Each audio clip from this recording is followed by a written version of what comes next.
If you want to be a part of the conversation before it happens here on YouTube, click that link in the description to join the free Courtside Financial Discord. What's going on, everyone? My name's Obi and welcome back to Courtside Financial, the podcast where we talk about business and technology. In today's episode, we're going to be talking about 3 topics as they pertain to the new energy vehicle industry in China. So this is going to be a super interesting video. Make sure you hit the like button, make sure you hit the subscribe button, click the notification bell icon, and leave a comment down below. All your engagement really does go a long way in helping out the channel and helping out the video reach a broader audience. So without further ado, let's get into the video.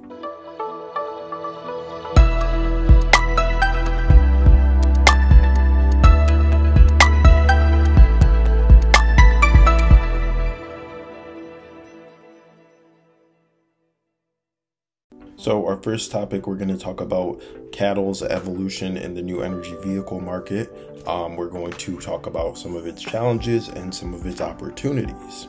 So CATL, or CATL, a once dominant force, is now experiencing a significant downturn. In the past year, its market value dropped nearly 490 billion yuan. So what's led to this downfall and how does it stack up against its competitors? So the automotive industry, especially CATL's former partners, are now putting a lot of time, effort, money, and research into self-developed batteries. There's NIO producing their own batteries and Krypton. These are just a few of the vehicle manufacturers that are competing with CATL, the battery producer. As a leading battery provider, CATL is facing challenges as car companies continue to try and produce their own batteries. The competition here is fierce and CATL's market presence is at stake. So what we all want to know is, how is CATL adapting to these market changes and making themselves, putting themselves in a position where they can continue to be the leader? That's a question that remains to be answered. So CATL is not only competing with its older customers or older partners that they used to supply, they're facing global competition. CATL is no longer holding half the market share in the country's new energy vehicle battery industry. So one thing that CATL can do to remain relevant is remember that the world is starting to embrace new energy vehicles as a whole. And for them, that means there's opportunity in going overseas. This is going to be crucial. However, like many Chinese automotive manufacturers, CATL is facing policy challenges when entering countries like the US and Europe. So the CATL era stands at a crossroads right now. Clearly, they're balancing lots of challenges and they're also balancing lots of opportunity. The question remains to be answered. Will it replicate the leap that they made in 2020? And are we witnessing a new chapter in the company's evolution? Now for our next topic, we're going to unravel the mystery of electric vehicle stocks in the 2024 stock market. So the tale begins with a disappointing start to the year for EV stocks. Even industry giant Tesla has witnessed a decline in its stock price. But amidst the confusion, are there any optimistic voices offering insight? Let's dissect the situation to understand the broader picture. By January 17th, the average stock price of electric vehicle companies has plummeted by 27%, which is a sharp contrast to the S&P 500 index, which only witnessed a 1% decrease. What does this mean for the overall market and how much value has been wiped out from the electric vehicle sector? Let's dive into the intricacies. Well, traditional automakers are not immune, as they faced a 5% drop on average. I'm talking companies like Ford, General Motors, Stellantis, and Volkswagen. However, Toyota emerges as an exception. They've witnessed a rise in stock price and in market value. Well, what sets Toyota apart? And how are its strategies influencing the broader market? Tesla's strategic move to lower electric vehicle prices in China and the United States has been raising questions. What's the driving force behind this decision, and how's it affecting Tesla's profits? Moreover, the weaker than expected economic growth in China is sending ripples throughout the global stock market.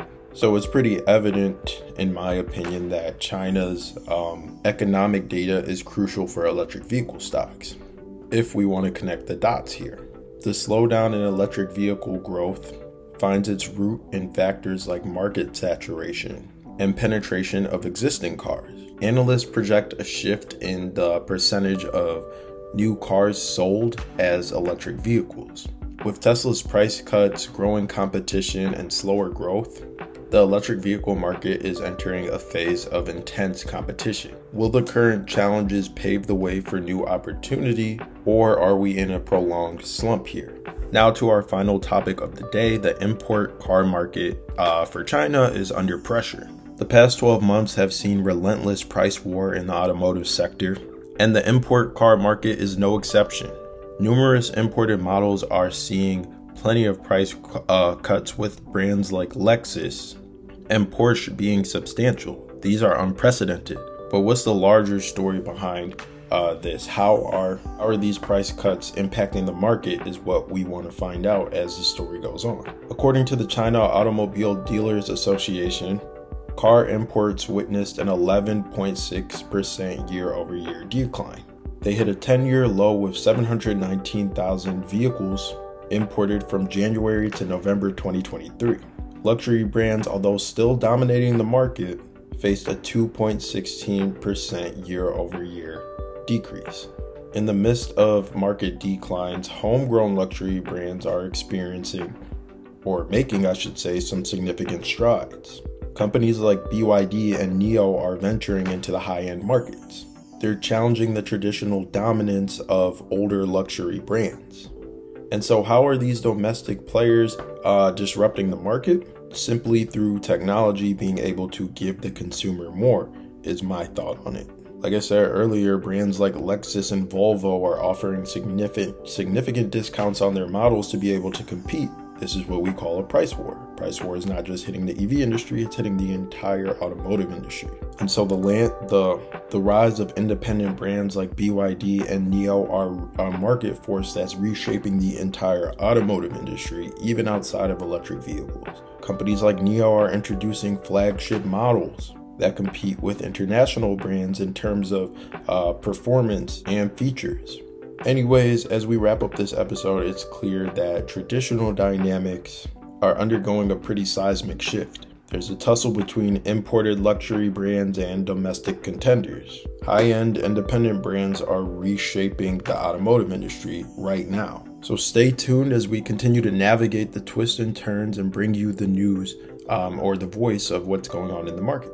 Anyways, thanks for joining for this pretty in-depth episode of the Chinese automotive market. We'll be here tomorrow to provide another episode, and we'll be here the day after that, and the day after that, and the day after that. So make sure you hit the like button, leave a comment down below if you enjoyed the video, found it insightful, helpful, or at the very least entertaining. Click the notification bell icon as well, and we'll see you in the next one.